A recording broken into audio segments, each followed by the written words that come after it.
ओम गुरुवे नमः। नमस्कार दोस्तों, प्रणाम आप सबको। तो welcome to my YouTube channel again, Vedvani astrology channel.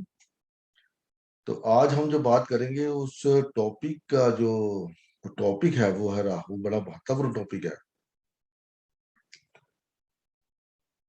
Rahu के ऊपर बहुत सारी वीडियो बनी है, मैंने भी बनाई है, और यूट्यूब पे आप देखोगे बहुत सी वीडियो। राहु एक ऐसा ग्रह है जिसको समझ पाना मुमकिन ही नहीं, नामुमकिन है, क्योंकि उसका कोई रूप नहीं है। अदृश्य प्लैनेट है, वो दिखता नहीं किसी को भी। वो कब क्या करेगा किसी को नहीं पता, क्योंकि वो जो सूर्य द्वारा जो रूल बनाए जाते हैं वो उन रूल्स को नहीं मानता। उसके अपने रूल्स है, उसने जब देना है तो देना है, जब लेना तो लेना है। अपनी मर्जी का मालिक है। तो आप जब पैदा होते हो इस धरती के ऊपर, तो आपको इस जन्म में लाने वाला कौन सा ग्रह है? वो है राहु। राहु किसी ना किसी तरीके से आपके चार्ट के लगन से जुड़ा होगा, किसी ना किसी तरीके से। मून से जुड़ा हो, लगन से जुड़ा हो, लगन लॉर्ड से जुड़ा हो, लगन में उसका नक्षत्र हो, किसी ना किसी तरीके से वो लगन में होगा, तभी आप इस दुनिया में आते हो। उसका जो लिंक है वो लगन या लगन लॉर्ड के साथ होगा, तभी आप इस दुनिया में आते हो। क्योंकि राहु लेके आता है, केतु इस दुनिया में नहीं आने देता, क्योंकि उसको पता है कि यहाँ पर जाकर आप क्या करने वाले हो, तो वो आपको आने नहीं देता। लेकिन राहु कहता है कि मेरे को तो आना है।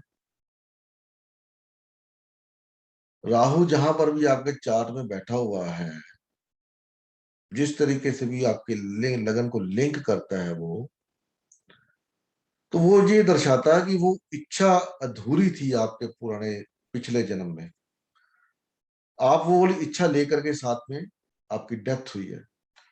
तो इस समय राहु उसी इच्छा को लेकर के आपको इस दुनिया में लेके आता है कि आप अपनी वो इच्छा पूरी कर सको, क्योंकि राहु को तृप्ति नहीं होती जब तक उसको मिल ना जाए। राहु को अमृत पाना था, तो उसने सारे, उसको पता था अमृत हम है, उसने सारे यत्न किए, सब कुछ जोड़ तोड़ किए, सब कुछ किया, और अमृत लेकर के ही उसको चैन आया और वो अमर हो गया। तो आपका इस जन्म में आने का जो मोटिव है वो राहु दिखाता है। बाकी के ग्रह भी हैं जो आपके साथ काम करते हैं, वो आगे आगे चलते जाए। अगर अगर आप उनका जो देना है, जो कर्जा है, वो नहीं उतारोगे, तो वो आगे आगे आगे चलते जाएंगे वो। लेकिन जब आपकी डेथ होती है कभी भी, किसी भी समय, किसी भी जन्म में आपकी डेथ होती है, तो कोई ना कोई अधूरी इच्छा आपके मन में रह जाती है। यार मैंने ये नहीं कहा, मैंने ये नहीं किया, ये नहीं खाया, ये हो जाता, बच्चे हो जाते, बच्चे समझ लेते, कुछ ना कुछ रह जाता। वो आज भी रहता है। आज भी जब हम हमारी डेथ होती है तो हम सेटिस्फाइड नहीं होते, मन में कुछ ना कुछ रह जाता है। तो वो राहु उसको पकड़ लेता है। वही जो डिजायर है हमारी मरते वक्त जो रह जाती है, वो डिजायर हमको अगले जन्म में लेके जाती है। वो डिजायर जो रह जाती है, वो राहु उस जगह पे बैठ जाता है जाके, जहां पर भाई ये डिजायर इसको पूरी करनी है। वो राहु को जो चाहिए उसको चाहिए, साम दाम दंड भेद जैसे भी चाहिए। तो वो आपको उस घर से बैठा होगा, लगन से कनेक्ट हो जाएगा कि मेरे को यहाँ पर ऐसे ऐसे करके ये मेरी जो चरगी थी वो पूरी करनी है। उसके लिए आप चीटिंग भी करते हो,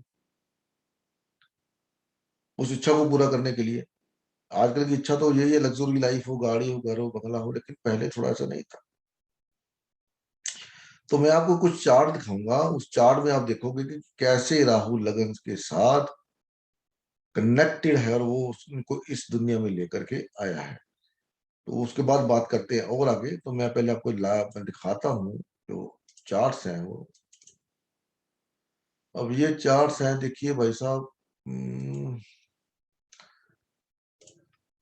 ये चार्ट है स्वामी विवेकानंद जी का। सब जानते हैं स्वामी विवेकानंद जी को। अब देखिए राहु का लगन से कनेक्शन कैसे हो रहा है। राहु 12th हाउस में है। 12th हाउस क्या है? मोक्ष। कि मेरे को मोक्ष चाहिए। 8वीं राशि है अकल्ट। इस दुनिया से बाहर जाना, मेरे को वापस नहीं आना, मोक्ष चाहिए। तो राहु का लगन से कनेक्शन ये थोड़ा ट्रिकी जाड़ा, आप इसको समझना।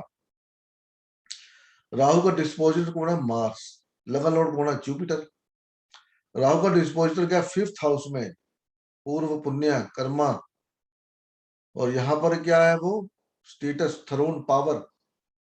यहां से जो राहु का डिस्पोजिटर है मार्स, मंगल, मंगल जुपिटर को देखता है, जो लगन लॉर्ड है। जुपिटर कहाँ बैठा है, 7th हाउस में, सात्विक, desire to get through from this world, दोबारा मोक्ष की प्राप्ति के लिए जो कर्मा करने थे उन्होंने किए।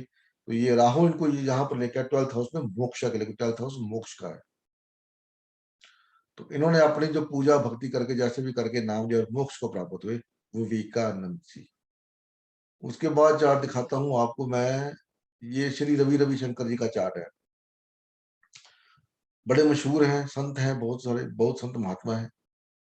तो इनका लगन लॉर्ड देखिए कौन सा है, शनिदेव महाराज। शनिदेव जाके कहाँ बैठे हैं, 11th हाउस में, किसके साथ, राहु के साथ। अगेन राहु शनिदेव से कनेक्ट हो गया। तो इनकी इच्छा भी देखो क्या है, डिजायर है, मोक्ष की डिजायर है।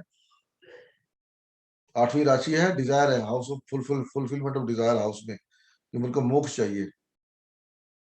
यहाँ पर लगन के स्वामी के साथ, शनि के साथ बैठे हैं, राहु इनको लेके आया to fulfill your desire, to get the moksha। Mercury Ketu occult दिखाते हैं। उसके बाद का चार्ट देखते हैं। ये चार्ट है स्मिता पाटिल, बड़ी मशहूर हीरोइन थी, जो राज बब्बर जी के साथ जिनकी शादी हुई थी, स्मिता पाटिल जी। तो इनका जो देखिए लगन है, मीन लगन, जुपिटर कहाँ गया, 6th हाउस में। इनकी डेथ अचानक हुई है, देख लीजिए आप, असामयिक मृत्यु हुई है। और राहु अगेन देखो 8वें राशि, जितने तीसरा चार्ट है जो राहु 8वें घर में बैठा हुआ है, स्कॉर्पियो, स्कॉर्पियो का राशि है। तो 9th हाउस, लीगैलिटी ऑफ, शादी कहाँ करी, out of cast, Raj Babbar, Smita Patil. Rahu का लगन को देखता है, यहां से देखिए 5वीं दृष्टि से लगन को देखता है, लगन से अगेन कनेक्ट हो गया राहु। ये सब बड़े बड़े चार्ट हैं जो, जिनको आप जानते हो। ये बहुत बड़े एस्ट्रोलॉजर हैं, के एन राव साहब, सबको पता है के एन राव साहब। आप टाइप करोगे गूगल के ऊपर के एन राव तो खुल जाएगा। बड़े मशहूर है, बुक्स कितनी इन्होंने, इनकी कितनी बुक्स है इसके ऊपर छापी हुई, एस्ट्रोलॉजी के ऊपर, और बड़े बहुत अच्छी टेक्निक्स के साथ है। तो यहाँ देखिए राहु देव क्या है जी, राहु का जो लगन लॉर्ड कौन है, वीनस। वीनस लगन लॉर्ड है, और राहु कहाँ बैठा है, 6th हाउस में, जुपिटर की राशि में। लेकिन आप देखोगे तो यहाँ पर लिब्रा साइन है, लिब्रा साइन, इसमें स्वाति नक्षत्र आता है। तो उनका जन्म देख लीजिए कौन सा है, स्वाति नक्षत्र में, जो राहु का नक्षत्र है। Again Rahu is linked with the lagan, Venus moon Mars, desire moon Mars, ज्योतिष का ये एक एस्ट्रोलॉजर का कॉम्बिनेशन है ये, मून मार्स का। पद प्राप्ति, एस्ट्रोलॉजी में पद प्राप्ति, राहु 6th हाउस, सर्विस, देख लीजिए आप, हाउस ऑफ मोक्षा में गया है। और इनकी आयु आज भी जिंदा है, देखिए 90 साल के हो चुके हैं, और आज भी बिल्कुल सही है, और अच्छी अच्छी प्रोडिक्शन करते हैं। इन सबसे बड़ा जो डाटा बेस है इनके पास है, चार्ट देखने, कम से कम 50,000 चार्ट इन्होंने देखे होंगे, के एन राव साहब। उसके बाद ये बस यही चार्ट है जी, बाकी चार्ट तो मेरे अपने ही है। तो मेरा भी मैं आपको दिखाता हूँ, देखो तो, देखो मेरा भी राहु लगन में बैठा हूँ।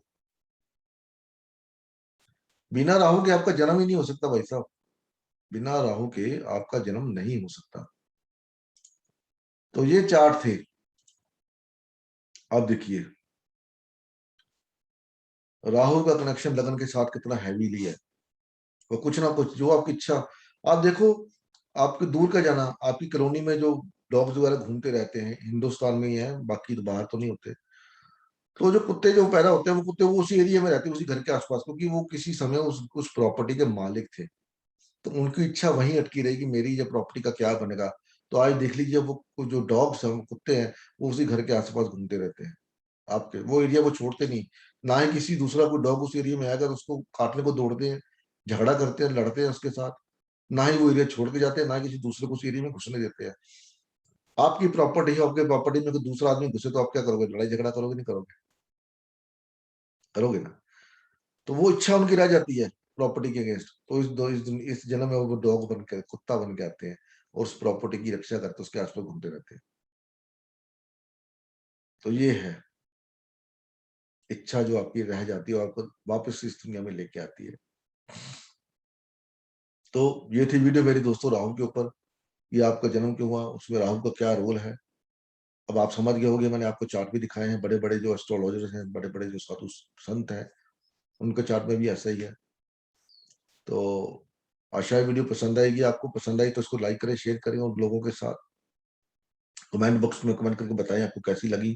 कोई आपकी क्वेरीज कुछ भी है तो मैं जवाब तो देता हूँ, आपको पता है, जितनी जल्दी हो सकता है उतनी जल्दी जवाब देता हूँ। तो कभी कभी लेट हो जाता है, कोई अपने बिजी, कोई अपने कारण, कोई उसके रीजन होते हैं, इंडिविजुअल कारण होते हैं, मैं नहीं टाइम दे पाता। तो कोशिश मेरी ये रहती है कि मैं हर सवाल का जवाब दूं। तो मिलते हैं अगली वीडियो में, तब तक के लिए नमस्कार। भगवान आप सबका भला करे। ओम नमः शिवाय। जय माता दी, जय माता दी, जय माता दी।